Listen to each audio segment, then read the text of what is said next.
There isn't just one action that can stop COVID in its tracks, but taking personal measures and building healthy habits will help to protect us all.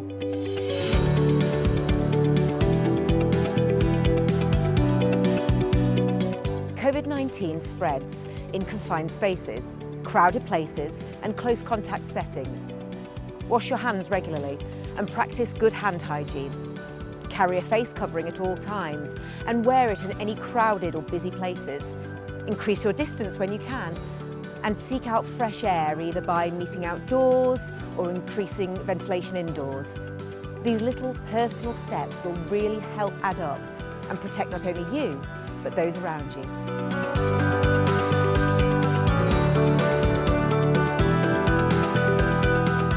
Lateral flow device kits are available free of charge to everyone in the Isle of Man. You can order them online at gov.im/COVID-19 or collect them from any participating pharmacy. It is recommended that everyone test every 3 to 4 days. In the last few weeks, almost 70% of positive PCR tests were identified thanks to an initial LFD test, making them a really important tool to uncover hidden cases of the virus.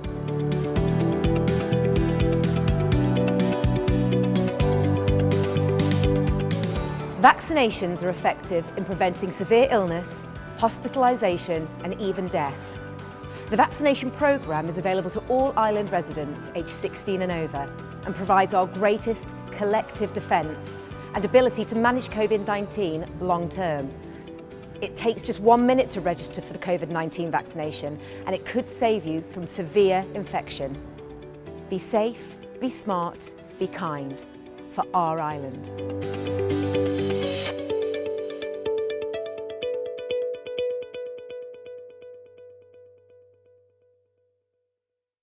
Hello and welcome to Election 2021 Question Time.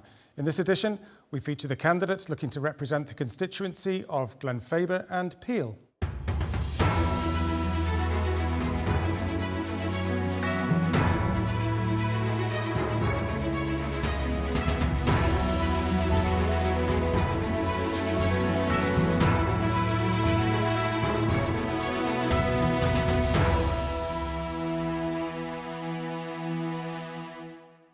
Joining me on the panel are Jeffrey Boot, Kate Lord-Brennan, Trevor Cowan, Tim Crookall, Leo Cousins, Ray Harmer, and Mikey Lee.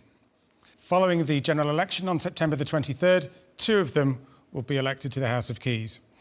Before we start the questions, we're giving each candidate up to 2 minutes to introduce themselves. And first up, we have Jeffrey Boot. Jeffrey. When it comes to elections, people generally want to know what you have done and, more importantly, what the vision is going forward. We started this administration with Brexit, then climate change came to the fore, and now hopefully we are coming out of a pandemic. Sadly, this led to deaths on Ireland and worldwide and has had a dramatic effect on our economic performance. We are starting to live with COVID, and I think that will be something we will have to accept for the future. I and my department as Minister for Environment, Food and Agriculture have been dead centre of Brexit. Hundreds of pieces of regulation amended and the preservation of the ability to market through the UK into EU and worldwide. Climate change gained a new impetus, and I was asked to take the climate change bill through the Keys. This represents a pragmatic way to net zero by 2050 and will be carried out in phases. When it comes to other issues, my manifesto talks of a greener economic recovery, and without that we're going to be hard-pressed to address any issues that we all know exist: health, mental health, catching up with waiting lists.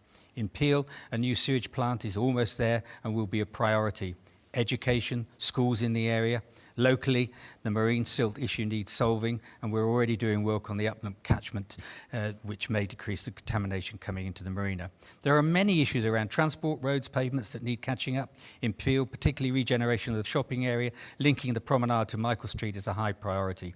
We need a new national housing strategy, and this has already started, and I would like to feed into that. It's becoming increasingly difficult for young people to enter the housing market, and there is a problem at the other end where older people don't qualify for state-provided sheltered housing accommodation. A new energy policy is emerging, and we have to address issues around renewable generation in an affordable way sooner rather than later. Thank you. Thank you. Kate Lord-Brennan. Hi, I'm Kate, and when people talk to me in GLENFABA and Peel, they want to know why I might be standing, and I'm happy to explain that my motivation is because I've simply seen enough of what goes on and seen enough of what needs to change.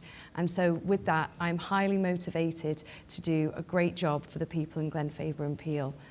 Part of this comes from my insight from being in Tynwald. I'm an experienced legislator and have contributed fully in Tynwald already. But I think what connects with people is that I'm a mum, I see the normal issues every day, and I feel connected to the community in that way. Many of the things that need to change urgently, and they speak to a need for systematic change. And if we can fix some of these things, that will make a difference to government delivery on the ground. And that is what matters, because whilst we can list off a range of topics that will be important, the thing that really matters to people is that government can deliver and that we have the right policies in place to do that.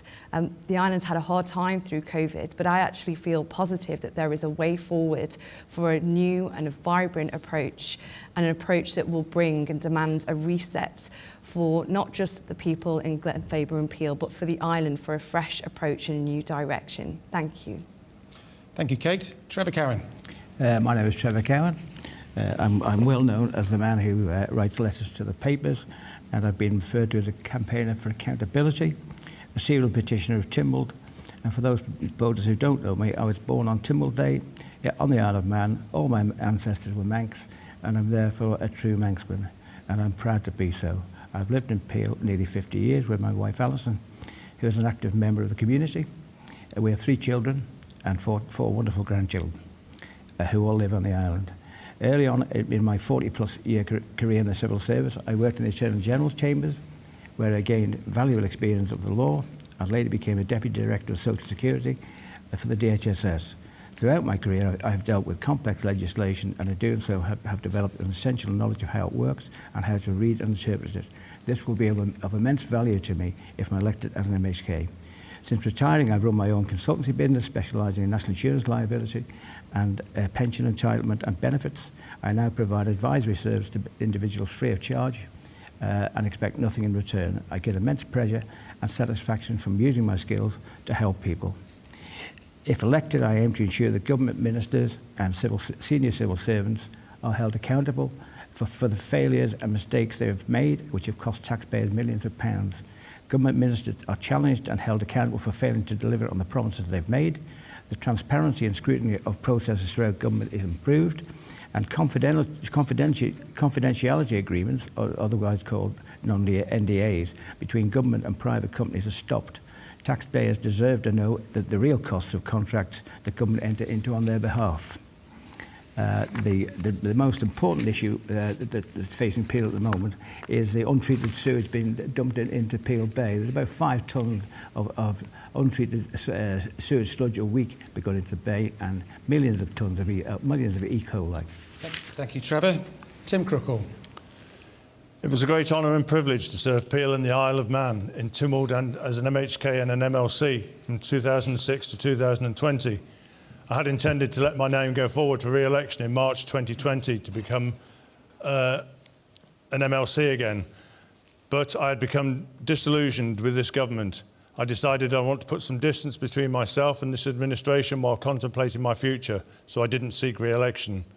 If the next government is going to lead by example, it must, in my view, firstly look at itself and decide whether Tynwald really needs 33 members. If Tynwald reduces their numbers by 4, a saving of well over £1 million could be realised on salary alone over 5 years, plus the ongoing pension liability. If Tynwald is going to remain in the same format, then losing 4 members could be split. If Tynwald is going to remain in the same format, then losing 4 members between the House of Keys and the Legislative Council would be the fairest way to do it. There seems to be a will by the last government to change the role of Legislative Council. I believe it may well be time that the Legislative Council is publicly elected so that they can take up positions within government, knowing that they have a public mandate. I've said this at least twice before on the floor of Tynwald.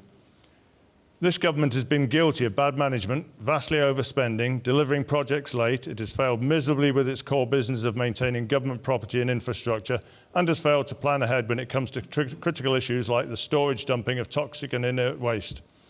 I believe that we have an island-wide housing crisis, and the next government is going to have to do something very quickly to help solve the problems. There are several issues and they're all linked. Douglas Promenade has been a nightmare since day one. Promise after promise has been broken over deadlines, failed communications from the start with stakeholders, causing the loss of jobs and businesses. I don't believe anyone who yet knows what the final cost of the scheme will be, or when it will be, sorry. Thank you. Thank you, Tim. Leo Cousins. Faster Mai. My name is Leo Cousins, and I'm representing the Isle of Man Green Party in the GLENFABA PEEL election in 2021. I'm a businessman, a trained lawyer, and I know about business at the heart of the community. I've worked abroad, I'm born in Glenmay, and I worked on the farms in my youth when I was growing up.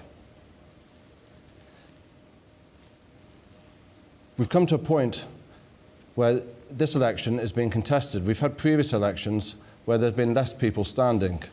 It is important for representational democracy to work that we have a selection of the constituents. We're fortunate here, but we still miss the 16 to 30. This particular age group is going to be very significant in the future in regards to depopulation, which the young and the rest of us are all dependent upon.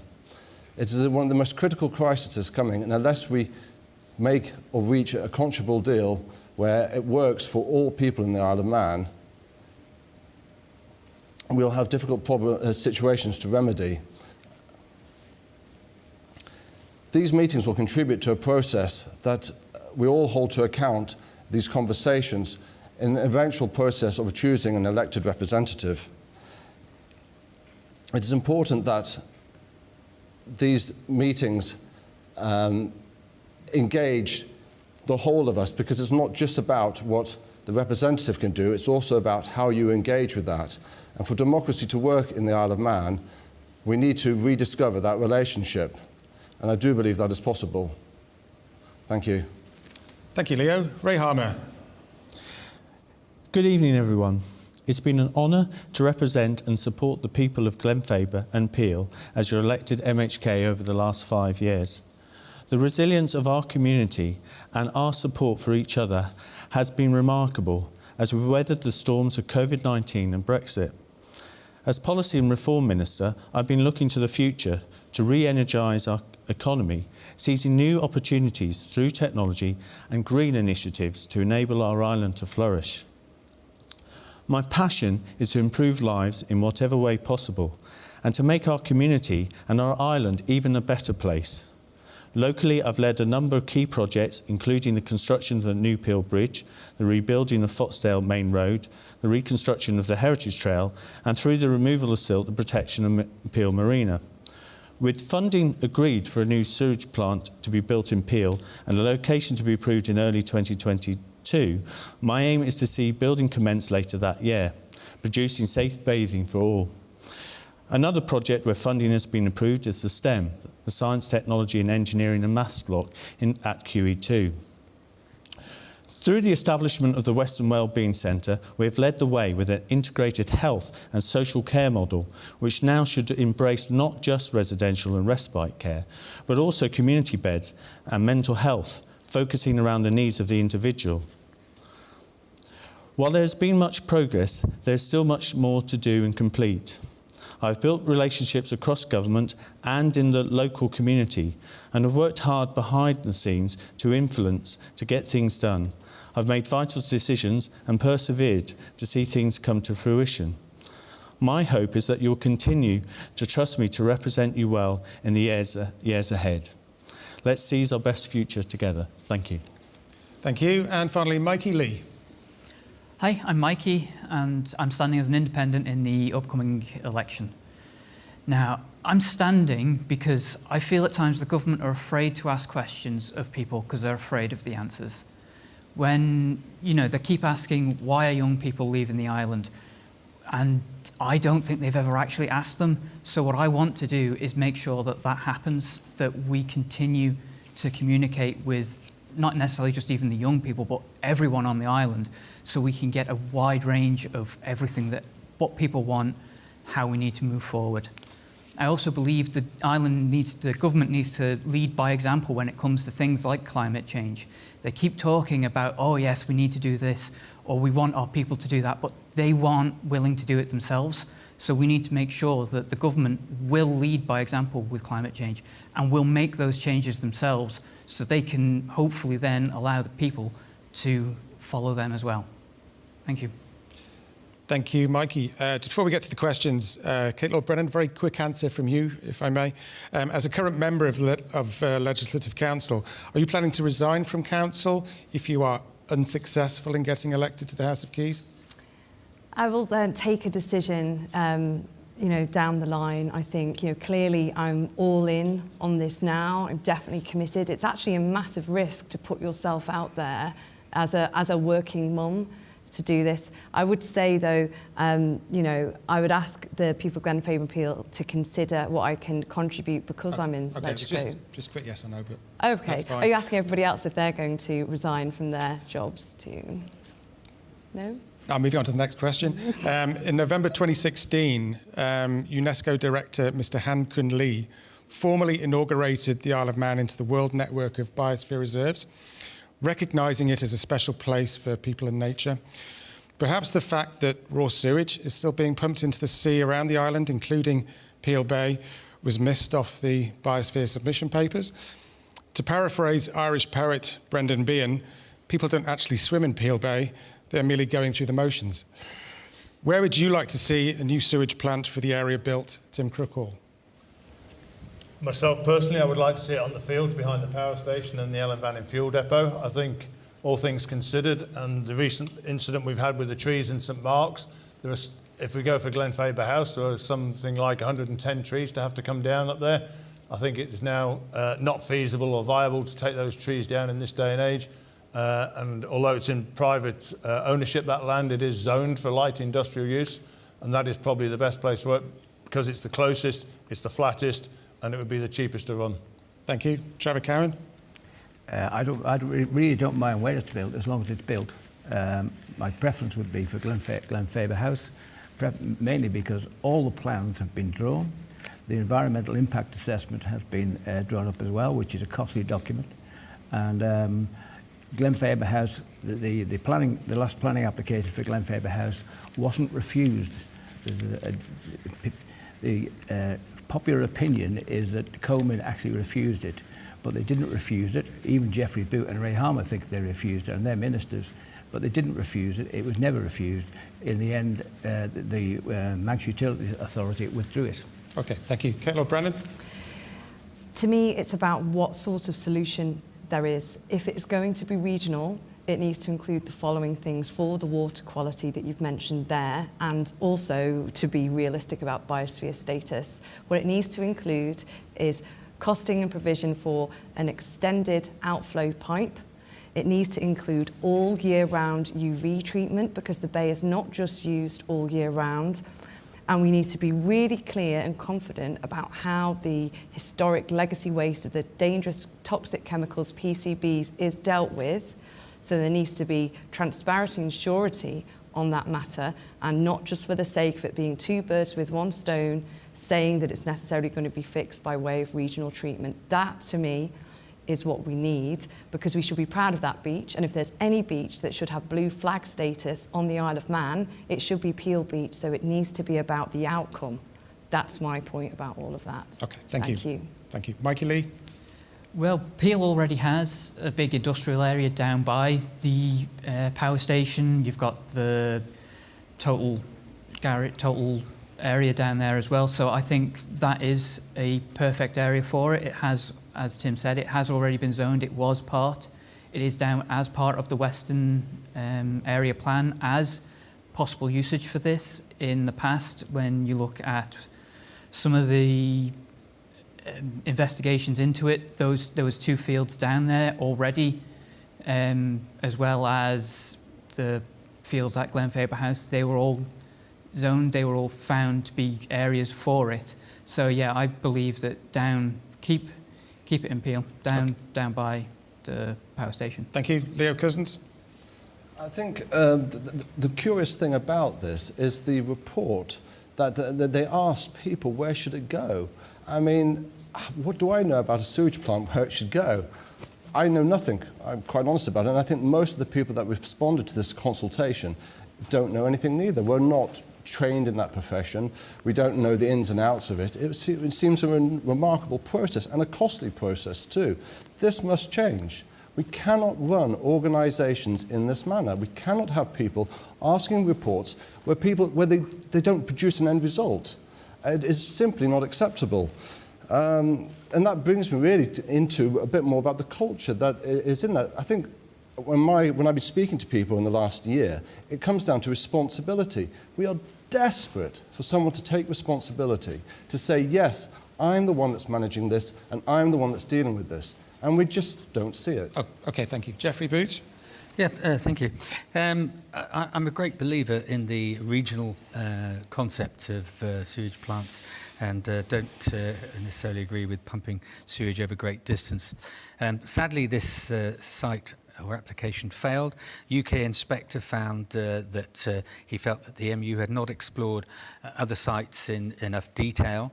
The Northwest Area Plan that is in process at the moment will go a long way to teasing out additional sites, and that will be subject to a public inquiry which will settle the issue going forward. And I think the regional aspect, the way the plant was designed, it was going to treat the Raggett leachate, which has been an ongoing problem.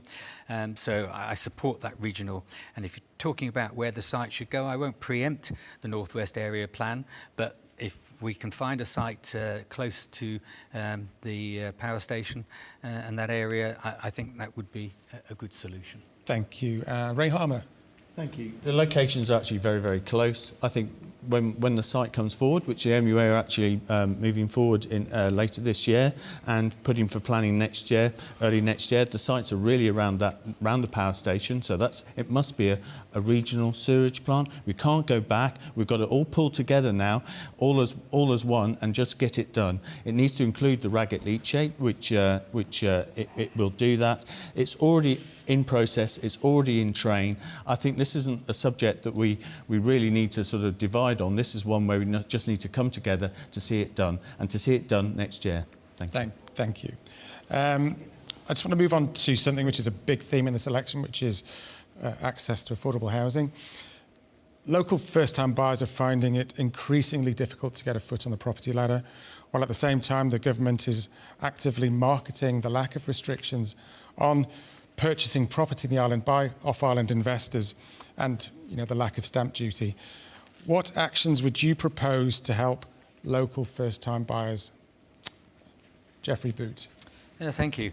Well, my department commissioned a housing conditions survey, which is sort of fed into the whole national strategy, which is under review and will be a priority for the next administration, looking forward at where housing is provided, how it's provided, and the strategy going forward. And I would like to contribute to that. It's difficult to say one thing will solve all our problems. Property inflation is something that happens throughout the UK and world, but there are certain schemes that can help first-time buyers, and at the other end of the spectrum there are older people that don't have access to state-funded sheltered housing, and there is no private sheltered housing provision on the island. So it's bigger than just the affordability for young people, and it's something that we won't solve overnight, but the new housing strategy review will at least look at addressing some of these issues.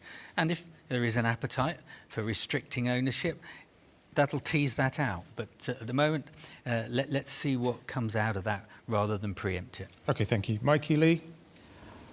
I think the government can do more to help first-time buyers. They could increase the amount they get. That has not increased from what I can remember from 2014. So in those 7 years, first-time buyers' prices have skyrocketed, and yet the government has not kept up with any of that included. So that's, yeah. Okay, thank you. Leo Cousins? Property is not an investment. It is to live and work in the Isle of Man, you need to have a house. We need people to live and work here to balance our education, to balance our health service. So what are we going to do? Well, we can't have empty properties. It's immoral to have empty properties. So we have to look at properties that are in disrepair. We have to incentivise, arrange credit to create some kind of affordability where people can purchase these and do that up. That's not possible currently. We need to look at ownership, whether people can actually have a property if they're not living on the island. We need to look at obviously, I suppose, increasing supply or the difference between the generations, if we can move some of them, and there's a sort of responsibility in arranging that. Nobody genuinely chooses to rent a property. It's a necessity, and we have to get it right. Thank you.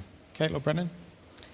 Thank you. I mean, it's approaching to be an urgent situation now with housing for young people, and I feel that government needs to put a clear offer for young people forward and recognise them as being stakeholders in the island. So for me, it boils down to identifying pretty rapidly what the specific interventions that government can put forward for young people in terms of housing.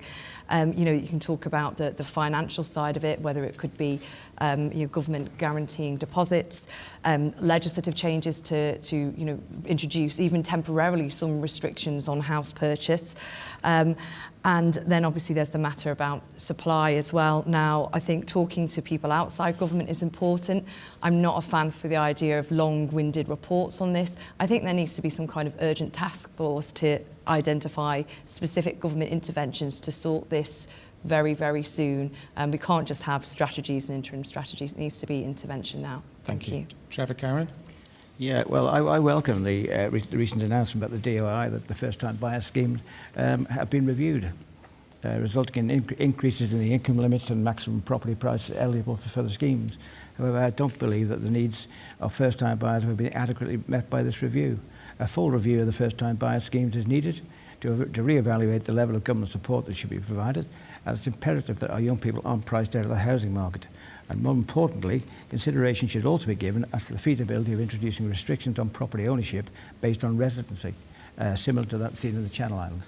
Thank you. Ray Harmer?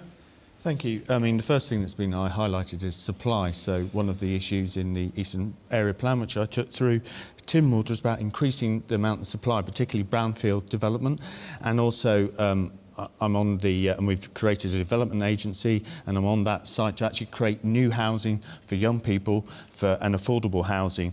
What's also important is one of the mid-rent schemes that we developed in Colby. I'd like to see that developed because that allows a step ladder to get onto a property market. Deposit guarantees, where the government guarantee your deposit is another element. Also, some of the more modern and low-cost housing that we were looking into in Derby, that can be expanded around. So it's a number of different incidents and different solutions, but we can do that action now, and some of that is already in train if we take it forward. Thank you. Tim Crookall. Thank you. I believe this is a huge issue now that government are going to have to get a grip of very, very quickly, and government are going to have to get involved at the bottom of the market for the first-time buyers, but also at the top end, which has also been mentioned tonight, or the top end of the ladder, if you like, for the older people who are wanting to sell up and move into sheltered accommodation. There is a distinct lack of property for those to move into. Also, we're going to have an issue where people can't afford to buy, and they're going to want to go into social housing, and that's going to increase the social. We're going to have to build more social housing because the property prices at the moment are absolutely beyond reach for most of the youngsters now looking to buy at the moment. Government are going to have to find some sort of a scheme to come up with where maybe they buy half and the first-time buyers buy half, and then over the years maybe they can buy the rest of it back off government. But it needs looking at as soon as possible. This is a serious, serious situation. OK, thank you. We're going to go to some questions in the audience now. Sorry, can I just add something there? You kind of do. Sorry, just yes. quickly, I mean, the last 8 months became very clear at the beginning of the year there was a problem.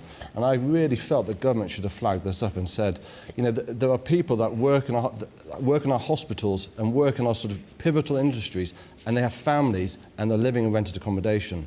And they really should have flagged something and said, hold on, whatever we're doing at the moment isn't quite working, because they could see it coming down the road. I think a number of things that are being done, and these things do take time to happen. So, for example, a development agency, something that I'm involved with, it gets private money to redevelop some of those brownfield sites, and particularly addresses some of those issues around key worker houses and nursing housing. So that work is underway, but we need to now actually deliver the next phase. But do we attract the right people that are coming? I'm concerned that our finely balanced economy is where the market's not working for people that we need. It's part of the active working population policy, and I just don't see the results in that. I really don't, and I'm really concerned. OK, thank you. We have a question from the audience.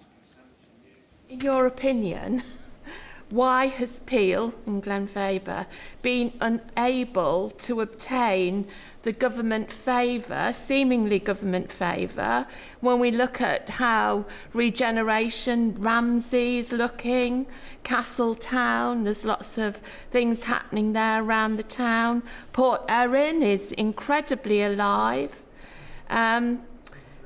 But seemingly nothing in Peel, and as a consequence now, local residents are having to resort to petitions. That petition is sewage, which to some extent you've discussed, but, you know, it's an election year. Yeah, nothing happens, does it? Ray Harmer, do you want to tackle that first? Thank you. I mean, in terms of, as I said, in terms of the sewage, in terms of the petition, things are moving. In a sense, one of the big achievements this time was to actually get the funding, to get the ragate leachate within that solution, to, if you like, fend off some of the sort of reports or committees that were trying to delay things even further, to identify those sites. Now, what will happen is, yes, it will happen next year. It's not this year, but there have been obviously a number of other issues that have delayed things, but that's in train. I was able to get the funding for Michael Street. Now, obviously, and also the traders also have the opportunity to have the 1.2 million funding for shop fronts, and there's an events fund. There's the Western Wellbeing Partnership that we were first. We led the way. We've got the money for the QE2 STEM block, the Heritage Trail, and about, I calculate, about 19 kilometres of roads that have been resurfaced. So there have been things in Peel. It's our chance now to take those opportunities, to work together, to take benefit of those things that have happened and that are in train, and to seize the opportunity. So obviously that is something that we can work together with the commissioners, with everybody involved. And just to add another point, East Quay development, redevelopment, that reconstruction, regeneration is happening in this autumn. So that will see a massive improvement onto the quayside of Peel. Thank you. Kate Lord-Brennan. Thank you. I think that the bigger point is that the West is in need of investment in loads of ways, and in terms of people resorting to petitions, that particular petition about sewage also is talking about waste being dumped into the sea. And something that has been said twice now is the idea that the regional sewage treatment is going to deal with PCBs. If there has been funding, budget approval for that, I would be really interested to see the evidence and the professional evidence about that, because in the end we're still talking about PCBs going into the bay. So I just feel so concerned about that. Western Wellbeing Partnership, if that was functioning to the degree that it ought to, and I think that everybody who supports healthcare transformation, which I think we all do, that was working well, we would probably not be seeing some of the demands that are being placed elsewhere on GPs and things like that. So it's not just about funding. You can get funding. Treasury and other places can approve funding, but it's also about delivery and the right approach. And sad that petitions are needed. However, it does indicate a strength of feeling about how people feel that the West is overdue for investment in key infrastructure areas, of which regeneration is one, and that is quite a sensitive area for Michael Street, but it is true that funding was secured for that. Just very quickly, Ray, thank you. Yes, the ragged leachate is involved in the sewage solution. The sludge will take the PCBs, and just to give you what will be left is 3 teaspoons worth over 50 years. So the sewage treatment plant will have the capability to take the ragged leachate.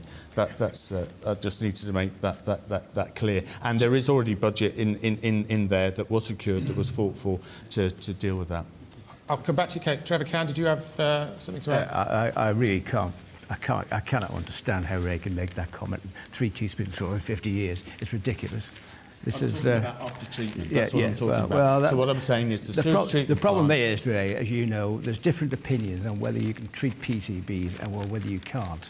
You certainly can't treat them in the way they were going to treat them, which was in a drip-fed tank within the treatment works at GLENFABA House that they proposed.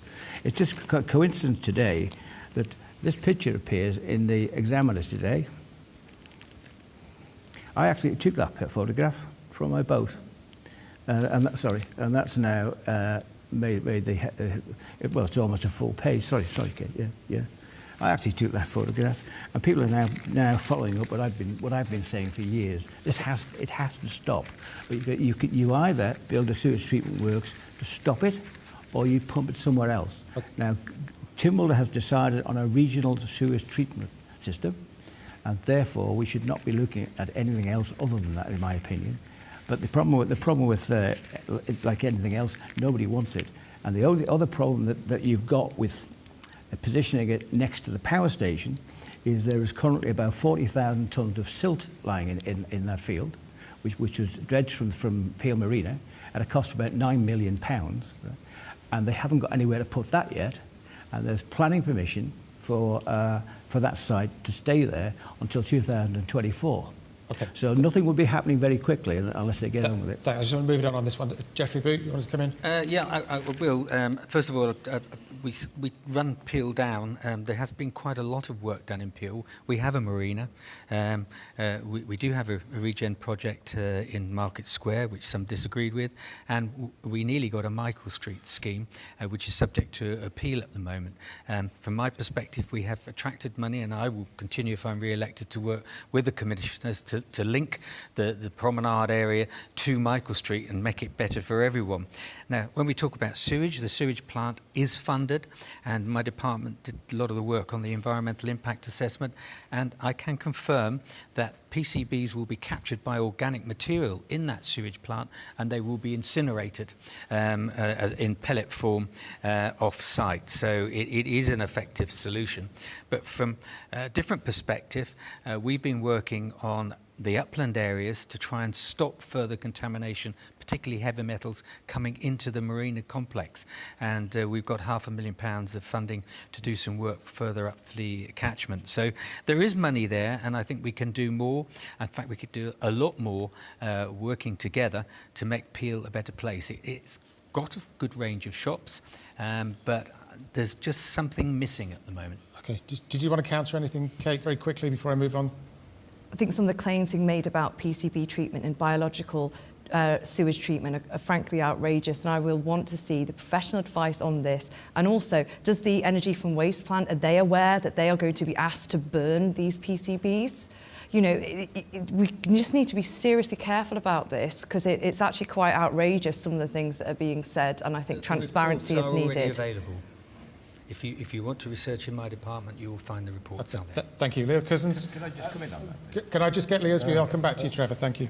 I mean, I know from speaking to people that there's a genuine concern, or they don't seem to understand, and I haven't been able to sort of clarify it, why it is. I mean, we also have the site at Portown Road where the silt's been taken to, up at the quarry, and of course next to the MUA. And these are temporary solutions. We don't own the field, or the government doesn't own the field. There's not a sort of end solution, and of course the works that were carried out, and we can only hazard a guess. I have asked for the information, but I haven't received it. What is the cost of the silt and the ongoing works there? And I would allege that perhaps it's in the 6 million wouldn't be an unreasonable figure to look at that. So I mean, but just why is there no continuity, an end sort of result? I mean, you're creating a problem, you're solving a problem, you're creating another problem. And I sort of expect, and I think people expect us or representatives to solve those things, to have that foresight. I mean, it just doesn't make sense. Thank you. Tim Crookall? Thank you. I said at the beginning there'd been a lack of forward planning by government, and this just absolutely typifies it. Whether it's the sewage treatment works or whether it's the silt works, neither have been thought through to the end of these schemes at all. As Trevor said, I think just now, we've got 40,000 tonnes of silt sitting in there with nowhere to take it. We've got 10,000 tonnes at Rockmount still waiting to go somewhere. And the sewage plant, Mr. Boots said at the beginning, a new sewage plant is almost there. It's nowhere near there yet. It's nowhere near. And going back to the question at the beginning, is not that everybody is not working together yet. When we talk about the commissioners, we talk about the MHKs, but the traders and the people of Peel, they're not all being involved. The consultation for the East Quay works was very, very poor. That was done at the beginning of this year, during lockdowns, over the winter period, and all of a sudden, as Ray has just said, that in the autumn sometime, DOI or somebody, a contractor, is going to dig up the promenade in East Quay to relay it all, but we're going to lose parking, and not many people know that. We're going to lose parking and all sorts. It's just absolutely, communication from government has been absolutely dire, and it gets worse and worse. And that's one of the biggest problems that we've got here. Thank you. I just want to get Lee's view, and then we'll go back to you, Ray, and I'll give Trevor, you wanted to add something as well. Mikey? Yeah, well, go back to the initial question of, why has Peel been forgotten? I feel the west of the island is generally forgotten anyway. There's a lot of things that they're like, oh yeah, we've got this planned and we've got that planned, but again, they're not communicating with everybody. They're not talking, right, we want to talk to all these people at once. It's kind of, right, we'll talk to these people now. And then 6 months later, everyone else finds out, oh, well, they've actually spoken to them already. Why have they not come to speak to us? Like with the traders down in Michael Street, when they were looking at regenerating everything, they need to be included from the very beginning. They shouldn't be just told, oh, by the way, this is happening. Good luck.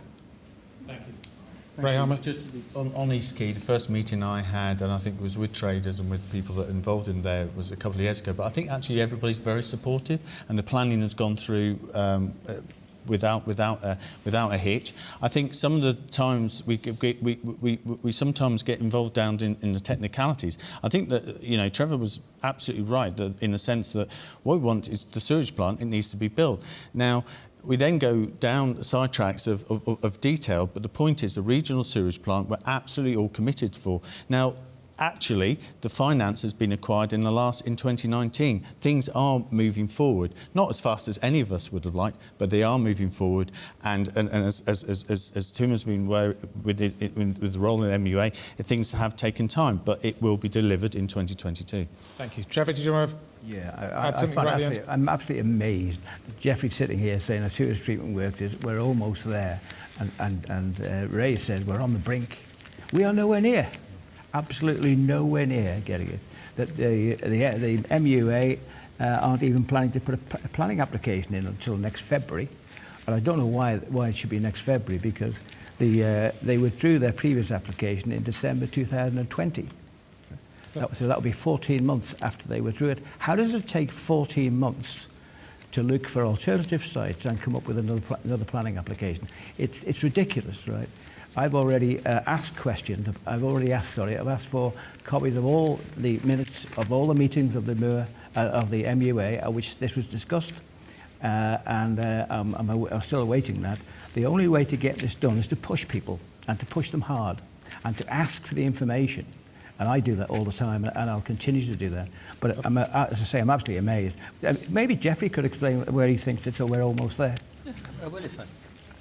Yeah, the funding is there. The scheme has a design, has been designed. It has proven that it will cope with what it's supposed to do. The only thing missing is the location. Environmental impact assessments have been done. So it's a lot further along. And Trevor, with all due respect, they need a site to make an application on. Yeah, so without a site, they can't make an application. I'm not making excuses to the MU, but we need to join this up, and it needs to be pushed forward. But there needs to be a site. But what do you mean by it's almost there? Well, we're not almost there at all. You can't get nearer than having funding in place, the design done, the regulatory hurdles complete. The next step is building the plant, but you need permission to build it on a site. Yeah, so if they put a planning application in next February, by the time that's dealt with, and if they get planning approval, and if there isn't an appeal, right, you'd be very lucky if you get a final approval by, say, the end of the summer, right? You've then got to put the cost, the contract for this out to contract, right? And the thing has to be built. No, it doesn't get built overnight. So we are nowhere near there. No matter what I'm amazed that you can make that statement, and I'm amazed that Ray says we're on the brink. Kate, where did you get that from? Kate Lord Brennan. I think we need to have a no compromises approach on this, because I think that the desperation to be able to say it's happening, you know, imminently, is coming soon, is perhaps leading us down avenues that maybe we may not feel comfortable with in terms of quality. So soon, yes, but no compromises, please, for the handling of the waste and the sewage into Peel Bay. Okay, thank you very much. Sorry, Leo, I need to move it on to other topics, so very quickly, thanks. Just the contract, I mean, when we do come to the point of looking at so someone's going to build it, how can we ensure, I suppose it's a whole other conversation, that we have a contract that works, that is steadfast and produces it on budget within time? Thank you. Elaine, who asked the question? Yeah, it was a deliberate question. It was a wide question. And I think, you know, the West has been forgotten. I think we can really focus on sewage because it's very topical. But there are lots of other things as well. The sewage is probably the baseline. But Mr. Boot talked about a variety of shops in Peel. I'm not sure about that, with all due respect. If you go out and talk to the traders, the reason why Michael Street hasn't been done is because they fear another Douglas prom, and they'll just be completely wiped out of business. So, you know, I think you perhaps need to talk more to the people involved in reality, and you may get more things done. Thank Sorry, Geoffrey. I have had meetings with the traders, and I tried very hard to broker a deal with DOI. But going back to your about the shops in Peel, I shop in Peel nearly every Saturday, and there's a good range of shops in Peel. Michael Street needs regeneration. I don't think there's any disagreement on that. And government, I'm sure, will have funding to do that. But you are right, everyone needs to talk to each other, but there will be a situation where you can't please everyone. And I just want to see something done, because I think it's critical for the West that we get something done. You can't do it just for the sake of doing it. It has to be in consultation with the traders. I said that to you. And also the people that live in the town. You know, they want a voice in this as well. And the commissioners and the traders at the moment are against each other, so there's obviously an issue there. Very quickly, Ray. Yeah, but I need to point out that East Key development is starting this autumn, so there is already progress and things going ahead. I think the main thing, there is a solution, there is a design for the sewerage. Trevor says February is when it's due. That's what I'm saying. I'm saying exactly the same thing, and the timelines are exactly the same. But unfortunately, we can't bring it any sooner. That is when it's going to be done. Okay, thank you. Thank you, Elaine. Any more questions from the audience? Just while we're on the sewage question, why are there no warnings about the raw sewage and the dangers on Peel Beach, and why is the testing only done every 4 weeks? I think Mr. Harmer there said the beach was not going to be safe next year, so that's meaning it's not safe now. Why aren't the public being informed? That's a very specific question for Mr. Boot, is it? It was Mr. Harmer he referred to, but I'm quite happy to answer that. Peel is not a designated bathing beach at the moment. It does not meet the EU 2006 standards consistently. My department brought those in, and there are designated beaches around the island. The lack of a sewage treatment plant means that it will not reach those standards consistently until the plant is installed. But in the meantime, we have now posted quick links, and you are correct, the sites are monitored on a monthly basis, which show a trend, and these results are available to the public to make reasoned decisions on whether they use the beach or not. To the beach when it's sunshine, there's no warning there for my grandchildren. The beach is what it is. It's not changed over the years. What we're trying to do is improve the standard. In summer, is it a bathing beach? It's not a designated bathing beach. Do people bathe there? People bathe there, but they must make their own choice. Is there a warning on the beach? You can check the bathing water standards on our website as they come in, and you can look at the trends over the years for different times of year. Right, so to ask again, are there any warnings on the beach that is used for bathing and it's only tested monthly? Are there any warnings on the beach? We don't warn people. If the commissioners want to warn people, that's up to them. The beach standard has not changed over the last 10, 15 years, and there's been constant monitoring, and that is available on our website with a quick read link, and that is available on the sea wall if you go down there and you can check it. I don't like the situation as it is at the moment, but we all know what the problem is. The problem is that we have no sewage treatment plant, and we've already talked about that, and I for one would like to see that happen tomorrow. But this question was started by Mr. Harmer, stating that in the future Peel was going to have a designated bathing beach, which means it's not a designated bathing beach, and by, as you've just said yourself, EU standards, not fit for purpose, not fit for my grandchildren to go on the beach. Is that true? There are many beaches, not only on the Isle of Man, but around the British Isles, that are not designated bathing beaches where people bathe. We're talking about Peel. I mean, my children bathed there with me when they were younger. My grandchildren bathe there now. if you look at the results and the different standards that have applied over the last 10, 15 years, and they are available, you will see that the bathing water quality is not that bad, and it's not good enough. But it is probably, and I can't guarantee you this, at most times of the year, not a danger to public health. Okay, unfortunately, this was started by Richard stating that Peel Beach was more like going through the motions. Okay, I'll give you the last comment on that, sir. We need to move on because we have limited time. Trevor, we have limited time. We're going to move on to another just issue. one comment, please. Very quickly. It's an important issue, right? Very quickly. There are 7 entrances to Peel Beach. There is one warning, not even a warning sign. It's a sign which says, if you want to have a swim, take normal. We've established there's no warning signs. Yeah. I think we can't do much about it. Jeffrey promised me in an email that he would put warning signs up. Okay. It's not for us to put warning signs up, it's for the commissioners if they so wish. Okay, can we move on to another subject, please? I know the sewage drives great passions, but this might too, actually. One popular bullet point on candidates' campaign literature is their desire to grow the economy.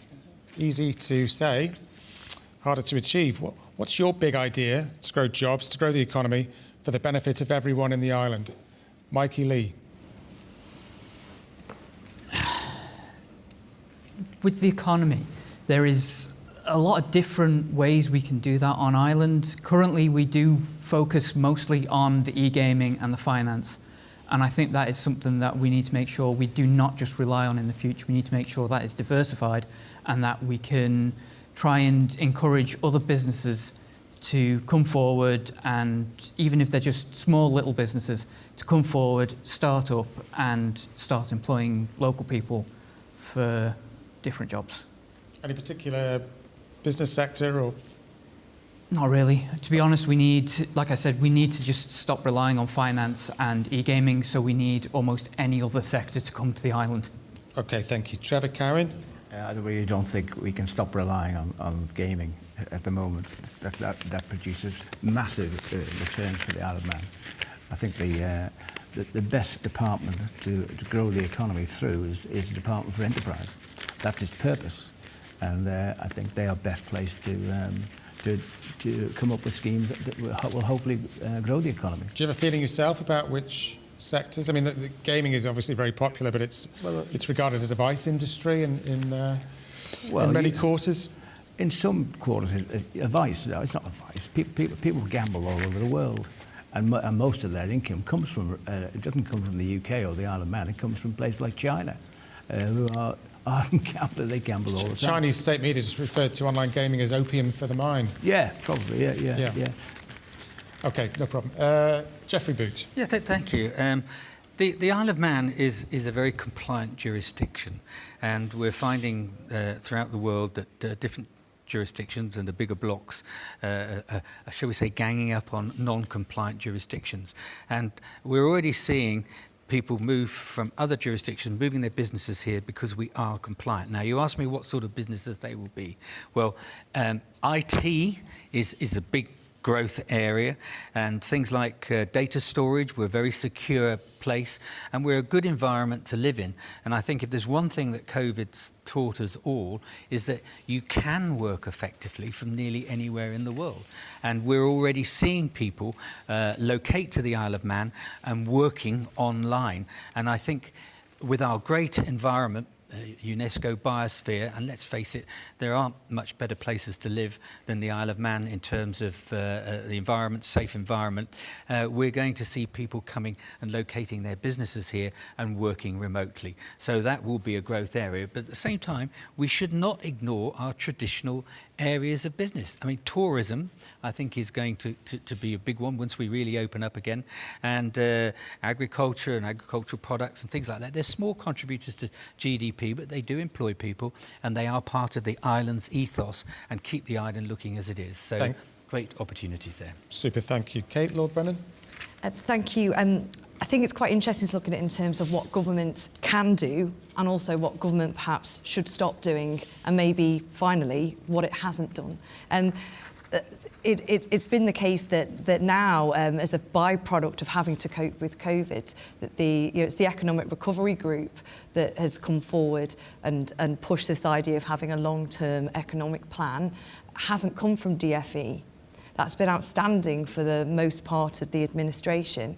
And I'm not sure whether this is partly because DFE's been looking towards the business agencies. And I mention them because what you do need is external input and professionalism and business people who are involved in these things to input into where we go next with the economy. I think it's right that the seeds have been sown to look at, you know, digital, not just gaming, but transfer that across to digital, as well as any opportunities from, you know, green industries and climate change. And I agree also that tourism could be a significant opportunity, because that in hand could improve the island as a place to be, to live and to work. We love to talk about that, but I think we need external professionals to really get the right approach on all of this instead of looking inwards. I think in terms of another thing that we could focus on is you know, apprenticeships for crafts, because if we're going to need to do a lot of building and development, whether that's care homes or homes, we should be developing those skills here. That's good for the economy. And also, I have great concern actually that sometimes government oversteps what it's doing to the detriment of business. So it's not right for me, for government, for the public sector to be encroaching into areas where actually the private sector operates legitimately, you know, so actually there's a need to sometimes step back and let that crack on, as well as being mindful about too much, you know, bureaucracy. The UK came out of Europe to reduce bureaucracy. We need to get rid of some of the stuff that we've had to temporarily put on our books. But also, I'm a massive believer in entrepreneurship and people pursuing those goals and those dreams. We need to make it something that people want to do, to make it easy to do that, and that's something we should be sowing the seeds of in education too. So there's a whole realm of stuff there. I could talk about all of that for a long time. Okay. Thank you. Thank you. Leo Cousins. Thank you. Yes, I mean, one of the things that came up recently was cottage industry, small industries, even quite large industries, there's recycling, the options of getting products off the island. So it's very expensive. If we enable that, the ferry goes back empty, obviously. It only brings things here. So the cost, if we can change that, that would be a significant drive for a lot of industries and create a growth sort of economy. Obviously, the things we already have, we want to try and maintain them. We're in uncertain waters as regards to that. Being the green candidate, we have a massive potential with green, high-tech jobs. I think that is a good future for us, but it doesn't suit everybody. So we also need to look at what we can do in farming in regards to resilience. We are limited because it's not an arable suited, but we can do things possibly with trees, new farming production methods to increase our resilience, which also increases our economy. Cottage industries, incubation, that's about it, really, in short. Thank you. Tim Crookall. I was going to say everything's been said that needs to be said there, but I think government just needs to make sure that its legislation and regulations are fit for purpose to keep encouraging business here on the island. And through government as well, we need to make sure that all training, apprenticeships and things like that are available, readily available for everybody. And that's right the way across all the industries, from the building trades right the way through to IT and everything else. We also need to absolutely encourage industry into the recreational area. I think if you build things for people on the island, that will also bring people to the island. But I also think I think I might have picked up something when you were asking the original question about new industries coming to the island, and whether you were sort of hinting at anything. And one thing that's not been mentioned tonight is industrial hemp and medicinal cannabis and the use of that. That idea has been around, around for about 2 or 3 years now. And it doesn't seem to have moved on an awful lot. I think if we're not very careful, the island could and will miss a huge trick here, possibly. Thank you. Can I just get Ray Harmersby? I'll come back to you, Jeffrey Booth. Thank you. Ray Harmer. Thank you. As a member of the Economic Recovery Group, what we faced last year was actually the potential of there being 5,000 people unemployed with the economy. So there's two things that we needed to do.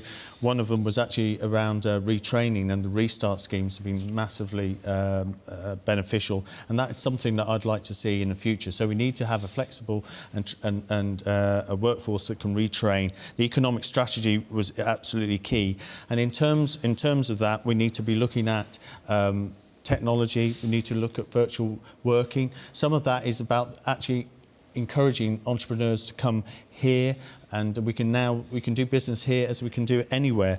We looked at also in terms of green technology. There's all sorts of initiatives around blue carbon that we're looking at, that we need to move forward. We talked about medicinal cannabis, and the flexibility of our legislation has to be absolutely key, so resourcing our legislative team. So I think we've come a really long way from the sort of really quite dire predictions I think KPMG were looking at last year, to actually seeing a really tight workforce.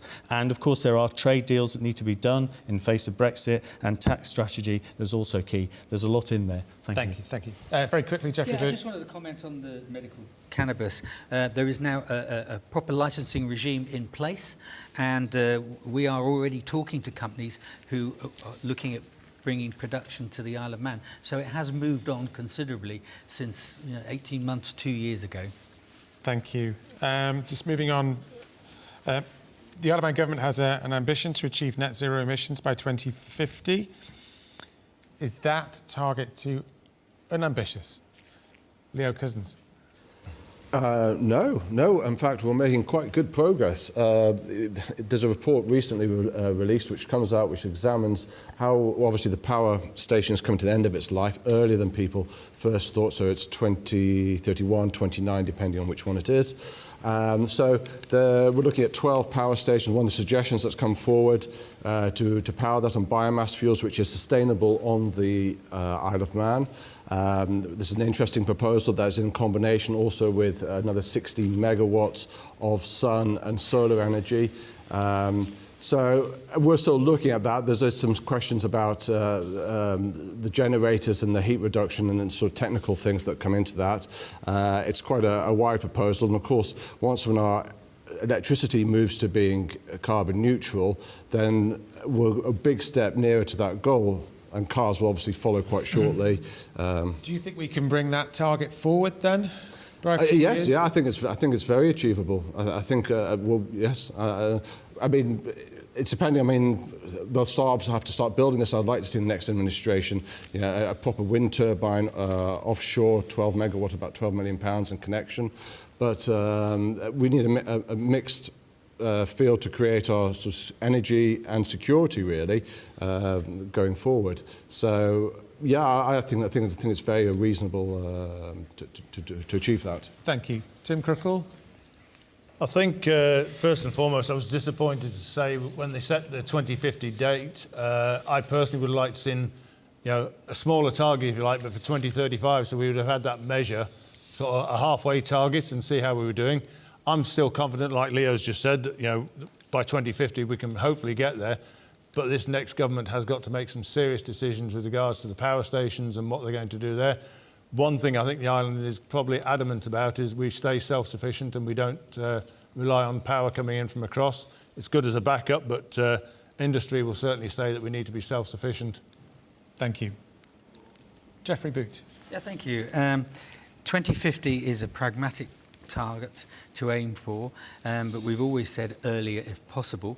There are things that are happening, and it may well be earlier, but 2050 seems to be a target that's been selected generally around the world, and remember that's now in statute. It's not just something that has been plucked out of the air.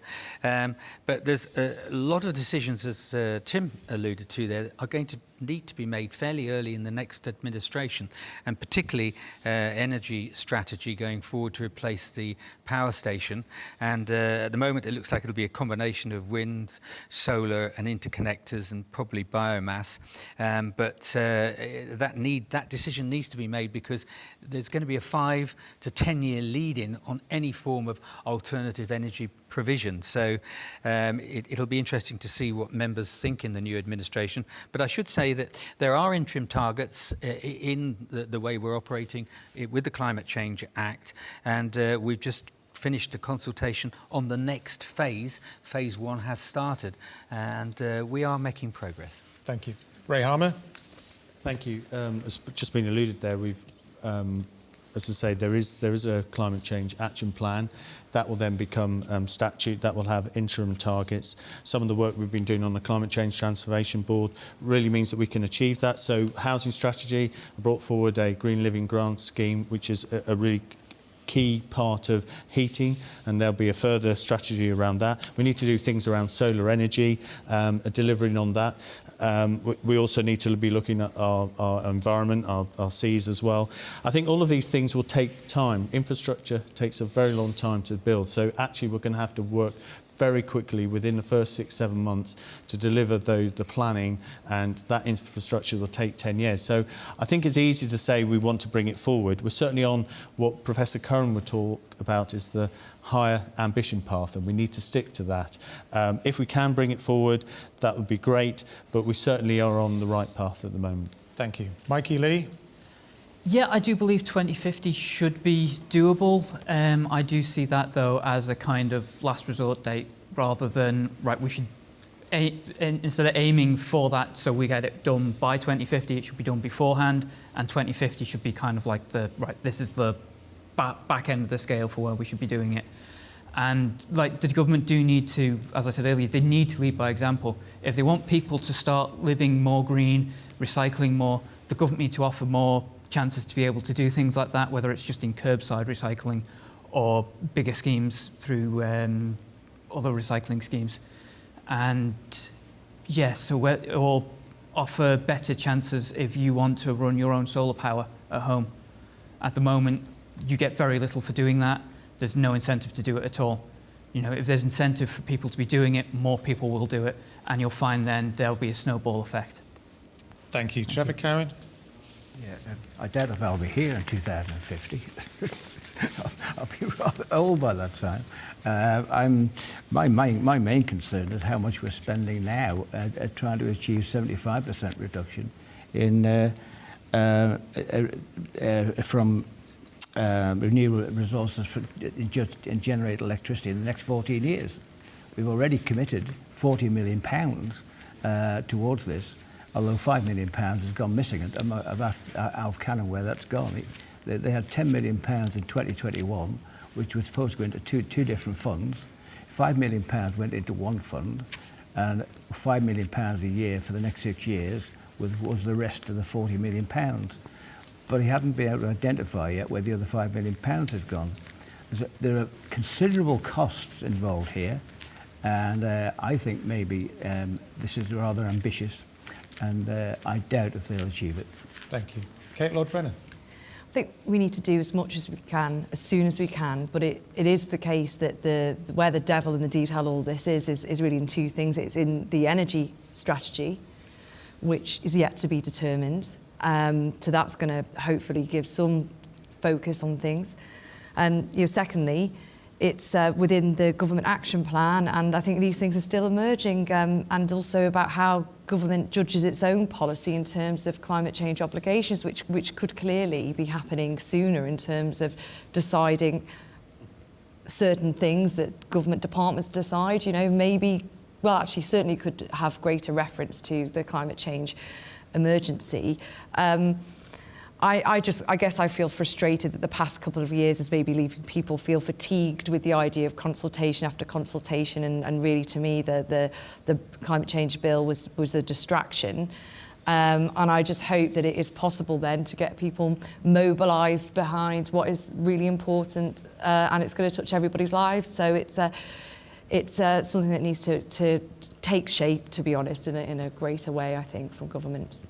Thank you very much, and thank you to the panel. That wraps up our questions for this evening. All that remains now is for each candidate to have their final word on why they should get your vote. And we are going to start with Mikey Lee. Mikey. Well, I believe that I want to make sure the West can be the best that it can be. I don't want it to continually be forgotten and that everything revolves around Douglas, because this is the capital, that's where it should all be. So I want to make sure that, we've got the best for the West. Thank you. Thank you. Ray Harmer. Thank you. My approach is to always be open, honest and ready to listen. I believe in making the island an even better place for everyone. One example is our natural environment and living standards. We were able to extend the living wage and introduce statutory gas regulations for fair prices. I believe in putting people first and caring for individuals. For me, constituency work is of the highest importance. This means giving people a voice in Tynwald and help needing in the day-to-day, providing a health system that addresses the present problems and is coordinated to meet the needs of each individual. I believe in not avoiding difficult challenges, but embracing them and solving them. COVID-19 overshadowed these, and the priority was to keep people safe, deliver the vaccine programme and preserve as many jobs as possible. Peel sewage is well on the way to being resolved, with finance secured and approval planned for a new site in early 2022. And finally, my belief is that the way forward is working together to succeed in these tough times. Over the last 6 years, I've gained valuable experience and understanding of the processes of government, which can be frustrating at times, but it is knowing how to navigate and persevere to get a policy adopted or a project completed for the benefit of our constituents and our community. I hope you will continue to allow me to represent you by voting for me again on September the 23rd. Thank you. Thank you. Leo Cousins. The IPCC report that came out recently, and you'll have seen it on TV, showed fires. We see them regularly in the world. We see our supply chain being disrupted. We're at a pivotal moment. We don't have time to wait. We really need to do something. And it's not about a discussion. It's actually about our possibility to exist going forward. Nobody's doubting that climate change is happening. It is really there, and it's not about, I know what we can do in the Isle of Man might not be world changing, but we have to do our little bit. It's in everyone's benefit from a simple, it'll lower your energy costs, it will change, it will stop pollution, it will reduce the amount of cars, it will increase and make your life better. It's important that we engage in this, and it isn't something that we need to sort of say, oh, maybe, or something like that. We should be looking at people that are really focused on this moment in time. My offer is entirely different. I'm a Green Party candidate. I am offering change, I'm offering continuity. If I'm not here, there's somebody else that can pick this up and go forward, because I stand for a number of principles and ethics that are guiding me. Let's make representational democracy work. Thank you. Thank you, Leo. Tim Crookall. Thank you. Some people during canvassing have raised with me the issue that two MHKs from Peel, if two MHKs from Peel are elected, then GLENFABA may well be forgotten. I can assure you I will not let that happen. I spend a lot of time in GLENFABA with family and friends while I'm walking out there. I also know that I have a great relationship with the members of the local authorities, and I would welcome working with them to represent the area of GLENFABA and Peel. I have a lot of experience, 14 years in Tynwald, and previous experience with the commissioners, and I want to use that. I have the experience, the energy and the enthusiasm, and I offer that to the people of GLENFABA and Peel for the next 5 years, and that's why I put my name forward. Thank you. Thank you. Trevor Cowan. Yeah, nobody seemed to have mentioned this evening the problems over the Peel Marina. It's not just where the silt's been dumped. Nobody's mentioned anything about any long-term plan for dealing with the silt. The DOI at the moment don't have a long-term plan, and they've got nowhere else to put it. In my opinion, the only solution to stop the marina silting up is to build a wall down adjacent to the West Quay. It's called canalising, build a canal to take the river out of the marina. The marina cannot therefore silt up. There has been suggestions that would cost £5 million, but that paled into insignificance with the £9 million which they've already spent.